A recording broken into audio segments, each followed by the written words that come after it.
I'm going to be doing a breakdown of the Smile lyrics. So let me put that in the chat real quick and pin it. Smile lyric breakdown. Post. How do I pin it? Oh, there we go. Pin comment. Kirsten, what's up, dog? I'm doing another breakdown. Alright. So, I'm just gonna go ahead and get started with this one. What up, RJ? So, Kirsten said waiting for this. I appreciate that. Alright, I'm just gonna dive right in because I'm a little bit sleepy, but I know I want to stay on schedule. I got the Smile merch on. You guys are here, didn't get your Smile merch. 4 more days I think until it's gone. So, I mean, it's exclusive. We're not bringing it back after that. So I'm just gonna start right off. Actually, let me play the beginning quote because I don't remember exactly what she says at the moment.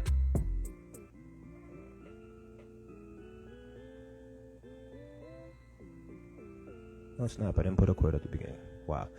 It's been a long day, guys. So then I'll just start with the hook. Let me turn this down a little bit. So it says, show your teeth and smile. It's very basic line, just like, you smile, you show your teeth, smile. Beauty's in your eyes. That line really just means like beauty's in the eye of the beholder, that cliche. You have the power to look at things and see the beauty in them. And let me backtrack a little bit because this song was really inspired by my friend Liz Buccelli. She is the founder of an organization called the Smile Project. And basically what it is, she started this thing where one day, just for whatever reason, she went home and like typed up on Facebook, day one, happiness is, and it was like those long car rides home, blasting music, something like that.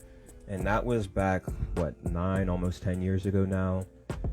And so it became this bigger organization where she acts to spread kindness. And just knowing her, I became inspired.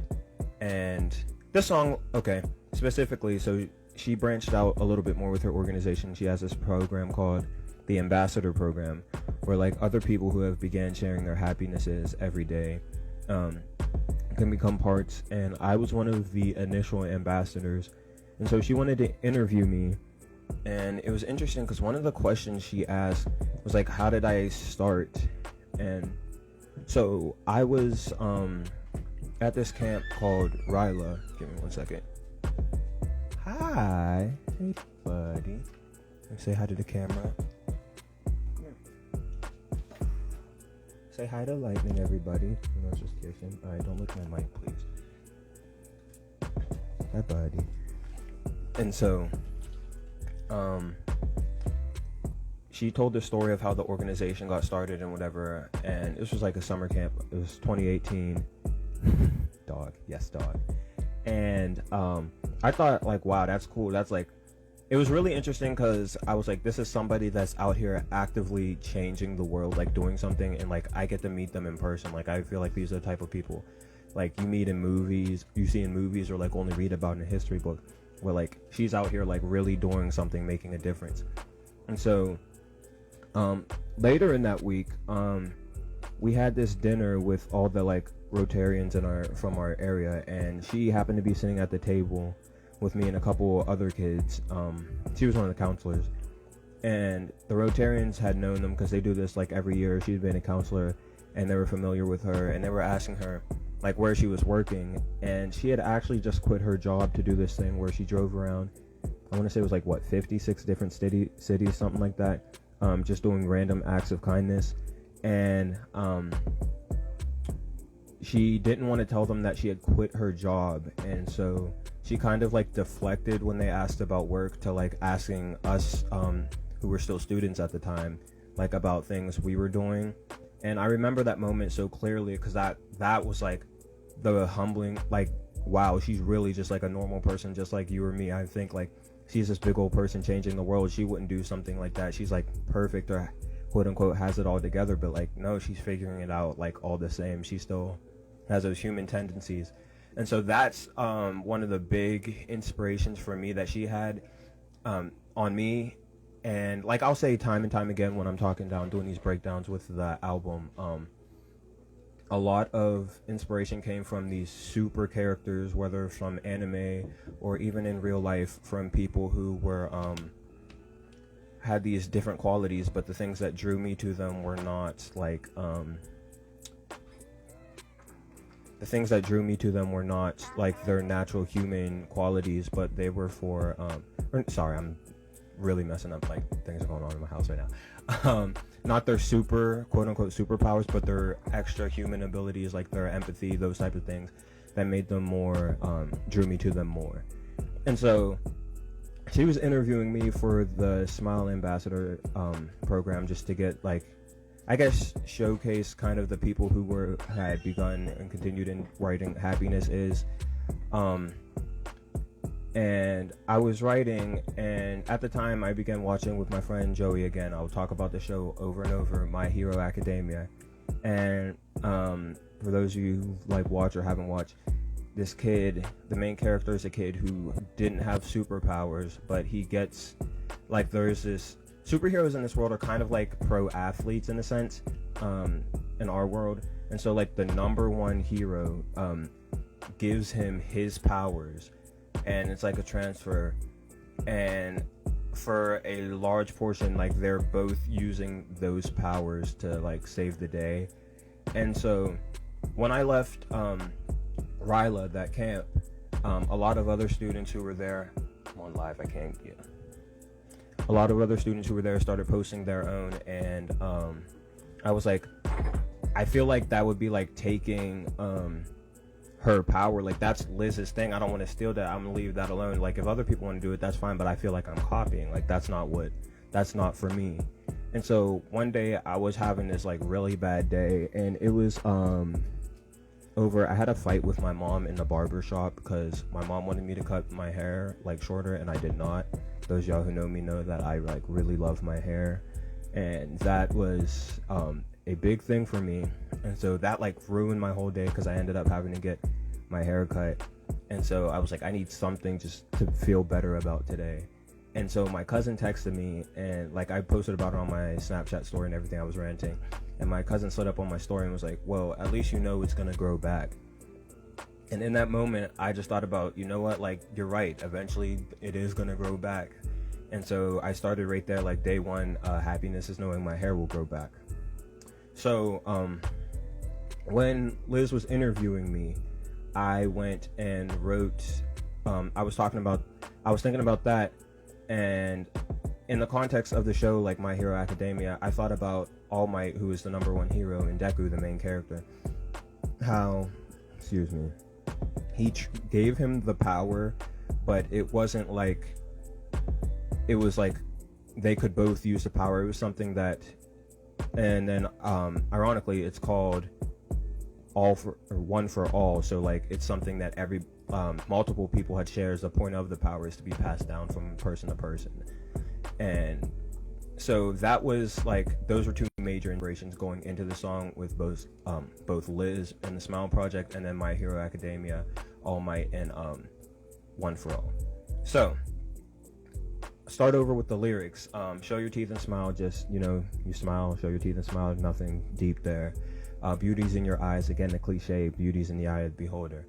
Trick the fear inside. That was actually a reference to one of All Might's quotes from the show, where he said, I smile to show the pressure of heroes and to trick the fear inside of me. Just basically meaning, like, you smile kind of to give yourself confidence. Like people will say a lot, the way you present yourself, like, the way is the way you feel, kind of. And I hold that to be true in a lot of situations. So when you smile, you come across as more confident. People will perceive you as more confident, and you start to feel more confident as a result of that. And again, show your teeth and smile again, and smile. No, nothing deep there. So the first verse starts, day 797, I went to the dentist. So that comes from my actual Happiness Is posts. Today I'm on day 11 something, like 11, between 1100 and 1110. That comes from October, that's the 8th month, right? Yeah, October 26, 2020, day 797. Happiness is when the dentist said you did a great job flossing, but ... never mind. Because, like, I hadn't actually been flossing for a long period of time. I flossed, like, that day or the day before, a couple days leading up to it. And so, the song says, day 797, I went to the dentist, said, I see you flossing, which is kind of a parallel, like, flossing literally, but also, like, flexing. Because then the next box says, young boss, like, apprentice. Young boss, a way of, like, gassing me up, saying, like, you know, like, the term boss, like, a slang term, like, you're a boss, doing big things. Like, apprentice, which would be kind of like someone studying under a boss, hence young boss. Then, apprentice is also a setup, because the following line says, I slayed with the dental, I'm slayed with the mental. So Slade is a character from Teen Titans. He's a DC character, DC villain, also known as Deathstroke, who specifically in Teen Titans was like this huge dude. And I have not watched Teen Titans like completely through, but I just remember the mask, like he had like basically mind control over the Teen Titans for a long, not literally, but like they were just paranoid and couldn't figure out a lot of things, Robin specifically, because of the way he was running things in the background. So he said, so I see you flossing, young boss like apprentice. And then apprentice was also the name of this, I guess, alter ego that Robin took on so that he could pretend to work like under Slade and get more information on him. So then I slayed with the dental, like I did great with my dental work because I flossed. I'm slayed with the mental, like my mentality was like Slade because I was in control of everything. And again, the happiness part, being happy in that sense, allows you to be in control of how you feel and how you perceive things. I run everything like I got an incentive, again, just like Slade, running all the things in the background. Like I have an incentive, nothing really deep there, just like I have a reason to because I'm more positive. The Merchant of Venice got no interest focusing on things that's negative. I have not actually read The Merchant of Venice or watched The Merchant of Venice, the Shakespeare play, but like I knew it was something that existed and I was looking for a rhyme there. I was like, what can I do? Because anytime like I know of something and don't know about it, I'll like go read, study up on it for like an hour or so, just literally just to write 1 or 2 lines. So I did that, reading about The Merchant of Venice, and something happened. Someone needs a loan or something, and so he gets this loan from this merchant in Venice, and he's like, but like he doesn't accept interest or something when he for the payment back, and so like money interest. But then I was just like, I don't have, like, I'm not interested in anything that's negative. I'm focused on the positive. I was getting in here. So whoa, that's there. Then next line, I don't want you to feel like I'm numb like a sedative. I want you to realize it's just what I said it is. I'm happy. For real, I'm happy. So it's not like I'm ignoring like pain or sadness that's going on in my life. Like I'm still aware of all those other things. Like I still have human emotions. Like in all these 1100 days of happiness I've had bad days. I've been sad, like a lot. But like at the same time, overall, I'm more likely to be happy than not because I'm focusing on what's positive in these situations.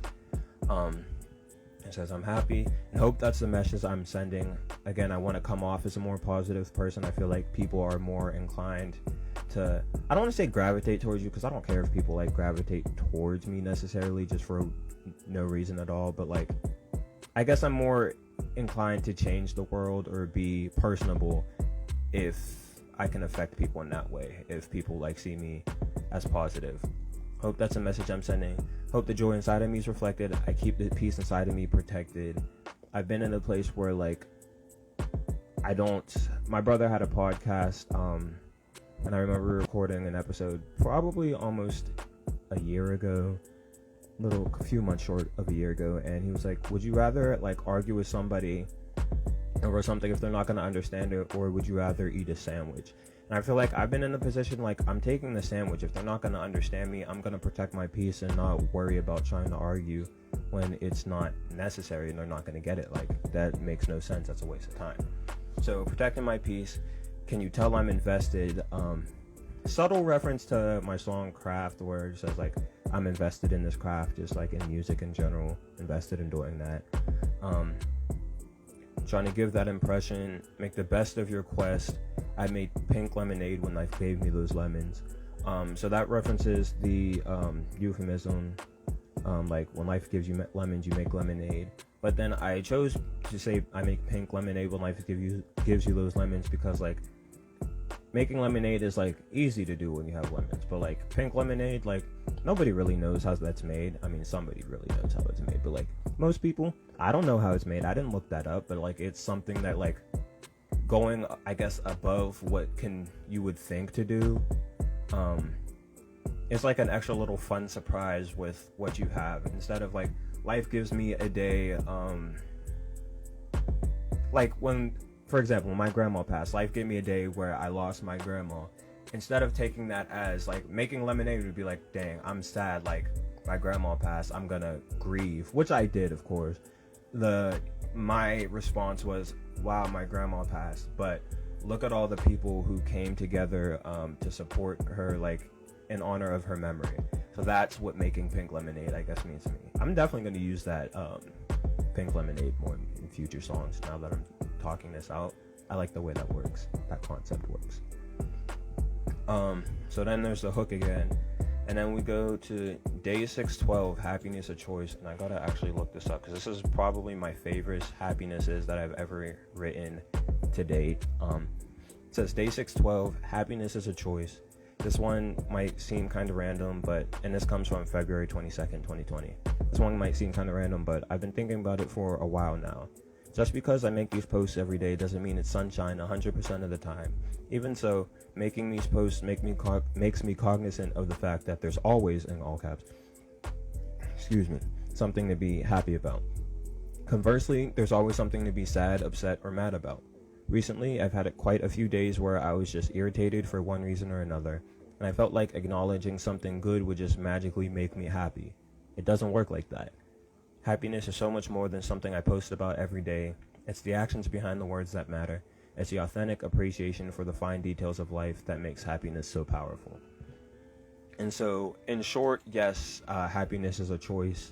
It's something that, like, I personally choose every day. Like, despite what happens, I'm just gonna choose to be happy, which isn't necessarily like enthusiastic about everything all the time, but like I guess it's a way of protecting my peace, like I said earlier. And I want people to realize, like, no matter what happens, you have the choice to be happy in your situation. As much as it may suck, you have the choice regardless. Happiness a choice. In the midst of all the noise, can you stop and find joy? Again, like when everything's going on, can you stop and find joy so you find something to be happy about? Can you hear your own voice? I love that line, because it's like, can you hear, that's you using your power, not allowing everybody else to have the effect on your mood, on your feelings. If you're gonna like feel some way, don't let somebody else control your feelings. Whether you feel happy, whether you feel sad, whether you be angry, mad, whatever, like own your feelings. Feel that way because you want to feel that way, not because someone else wants you to feel that way, or someone else like prompted you to feel a certain way. Feel that way for you. Can you hear your own voice? Because your words give life. Biblical reference there, life and death are in the power of the tongue. Cannot think of the scripture at the moment, but let me look it up. Life and death are in Proverbs 18:21. Okay, Proverbs 18:21 for that one. Because your words give life. In the valley of shadows, your words spread light. Another biblical reference. Though I walk through the valley of the shadow of death, words are with me. What is that? Why can't I think of that one either? Is that Proverbs 1:20? I'm about to be way off. Yea, though. Let's see. Valley of the shadow of death. Oh, no. 23. Yeah, I knew that. Psalms 23:4. Yea, though I walk through the valley of the shadow of death, I will fear no evil, for thou art with me. The rod and your staff, they come for me. Yeah. Go read it yourself. Learn it for yourself. Because your words, in the valley of shadows, your words spread light. Shout out to Liz, and then I give a shout out because Liz, I told you guys about Liz, Smile Project, who was living out what happiness is, and gave the power to us like a gift. man, I was just a kid. We was learning about the power that's within. Now use the power in every situation I'm in. And again, just kind of like a reference. I guess the way I framed that was to kind of paint a picture in the sense of My Hero Academia. Liz was, I guess in this context, was All Might and I was Deku. And there was a lot more Dekus, I guess, in this sense. Because we were all getting, like, all the kids who were there. Not all the kids who were there, like, took it and went and started doing happinesses, but, like, a good handful of us did. And not just there, other people who have engaged with her. And then people who have engaged with us have branched off and started doing happinesses. Like, my cousin Bree, she still does it to this day. One of the people I know has been impacted. I've had tons of people who have started, like, looked at mine, like, I want to do this, started it and fell off. Which is fine. Like, if you only need it for a season, do it for a season. But, just, yeah. So we're learning about the power that's within. We share it.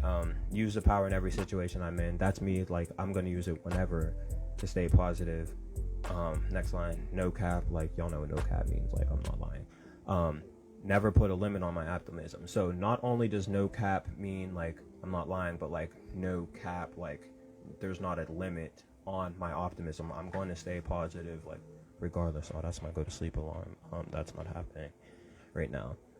Never put a limit on my optimism. Next line, my brother kind of helped me write. I was asking him what to write, but, like, I guess I figured it out. But I took a break from writing. He was there. Shout out to Steven for this. So, even Ever Given couldn't block the vision. I love the way this sounds when it comes out. If you guys don't know, Ever Given is the name of that ship that was stuck in the Suez Canal that was blocking it, like, I don't know, a month or two ago. And so, I'm saying that ship, as big as it was, as grand as it was, didn't have the power to block, like, my optimism. Even though it got stuck in the canal, it couldn't do that. So then get into my happy place to block the opposition. Just think positive thoughts to drown out the negative. Get to my happy place to block the opposition. It don't pay to lose your focus when you're really on a mission. Nothing special there, just like eyes on the prize, basically. I'm trying to teach a lesson. If you guys have listened to my music for a long time, which not many people have, but you'll hear me talk about, like, the word lesson will be in there a lot, like in a lot of my older songs, like specifically in song Lost. I'll say, like, I'll memorize the answer, but I never learned my lesson. Was just a life theme. Like, I know what to do, but somehow I keep failing in a lot of situations. And then I got to a point where I want to say it was in Holy, Holy, Holy, where I was like, all right, I'm learning lessons. I don't know if that's the album specifically, but, like, I was started like, okay, I'm learning these lessons now, not just, like, knowing what to do, but actually applying those things. And so I talk about that, and that's part of the Scholar brand, because I'm really about my main thing, what I do with, like, my music, with my degree, pursuing an education, is I want people to learn and be able to apply what they learn, whether that's in a spiritual context, natural context, to just make the best decisions and learn and, like, apply it so they can have better lives in whatever situations they're in. So I'm trying to teach a lesson. And these last, like, bars, love how these just, like, came to me. Tell me how you betting when you living through hell, but you can only see the heavens. Like, imagine, like, this concept, like, everything around you is burning, falling down, going to shreds, but all, like, you can see is just this bright, like, perfect, not even necessarily, I guess, future, but, like, your perspective is just, like, you just see everything going right, like, knowing somehow internally that everything is going to work itself out. You're going to, knowing that, having that mindset, you're going to be able to deal with absolutely anything that comes at you. Like, literally, like, read the book of Job. Job's life went to absolute shreds. And still, I guess he had this mindset, because he was just like, okay, even his wife was like, curse God and die, and he was like, nah, I'm cool on that. What up, Alex? He was like, I'm cool with that. My life's going to shreds, but, like, I'm cool, it's fine. I'm still going to trust God in this situation. So, but you can only see the heavens. Next line says, man, change your whole expression. You don't rest in your depression when the place you curse, but you can only feel the blessings. So in a situation, it's kind of, I guess, a rewording of that same thing I just said, but, like, your whole demeanor is gonna change. What's up, Alex, bro? How have you been? I miss you, bro, for real. We missed you at the Joes. Your whole demeanor is gonna change, like when you're in a place where everybody seems like everybody's against you, everything is against you, every circumstance, whatever, just everything's coming against you. But at the same time, you just know, like, have this inner feeling that, like, I'm destined to be okay. And like I talk about, I'm gonna keep talking about time and time again, the different animes that inspired this album, different songs and different lyrics on this album. I feel like in anime, a lot characters are always like, I'm gonna win, just simply off of, like, because I have to. Like, there's a reason, like, it might be for family, for my friends, simply because I said I would. And just knowing that for whatever reason you're going to be okay, you're going to win, they always are. And that's where I was at when I was writing these lines. Like, the situation sucks, can suck, but I know, like, the outcome, I know what I'm fighting for. And so when you know what you're fighting for in those situations, it lessens the burden a lot and makes it a lot easier to press through in difficult situations. So that's basically, this has been the breakdown of Smile. I don't know if you guys have any questions. There's only 2 you guys here anyway, but I'll post this from Been a Minute. Good to see you. Good to see you too, bro. I hope you're doing well. School's going well. And we will hopefully, I mean, we're going to be back in the fall, like, in person, but we'll see how that goes. But yeah, Kirsten, why are you saying, dog? What's up? Do we have a good pressing question? I would love to answer a question. Or are you just thinking on what I've said? And then, oh yeah. Let me play the quote at the end, because there is a quote at the end of the song.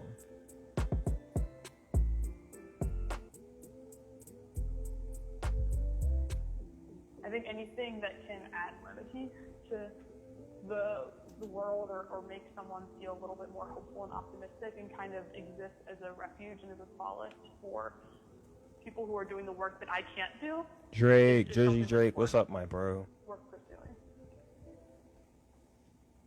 And so the quote I used at the end of this song was from, actually, Liz. We had an interview. There's a lot of quotes on the album from her. I had a class called, like, #Change the World, and we picked people who we thought had changed the world, and, like, had to interview them and write a paper on them. And so that was something she said in the interview. Basically, like, she was saying, like, well, I guess I'll talk about them more in the next song. But just anything, because I kind of use that quote as a way to, like, segue out of this song and into the next song. Just anything that she can do, because she was like, I'm just talking about happiness. Like, what is that? How is that helping anybody?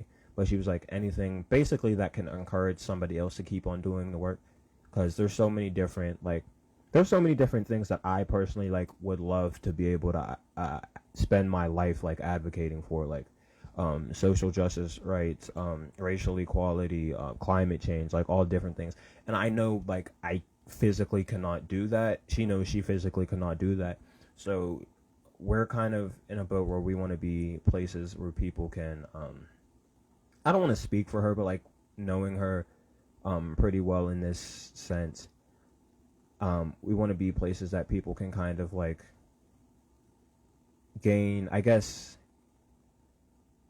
how do I want to say this? I guess, like, the confidence or inspiration, motivation, that's a good word to use here. Motivation to, like, keep going, like, you guys can do it, it's worth it, whatever you're working on, you got it. And that was definitely a good setup to go into the next song, Will Smith, which I will probably get on and talk about. Kirsten, you said you're just thinking on what I said just now. We'll talk one-on-one. Yeah, that's a good segue to go into the next song. And I'll probably get on and talk about that. What's today? Monday night? If I do Thursday, it'll have to be in the morning. I don't know. Sometime before the week's over. Probably Wednesday or Thursday are the best bets. But this has been the Breakdown of Smile. Anybody didn't get to watch the whole thing, I'm going to post it to my page. So I appreciate you guys for coming, and I will see you next time. Get your merch if you haven't yet, and go listen to the album. Please, please, please. Appreciate it. Love y'all.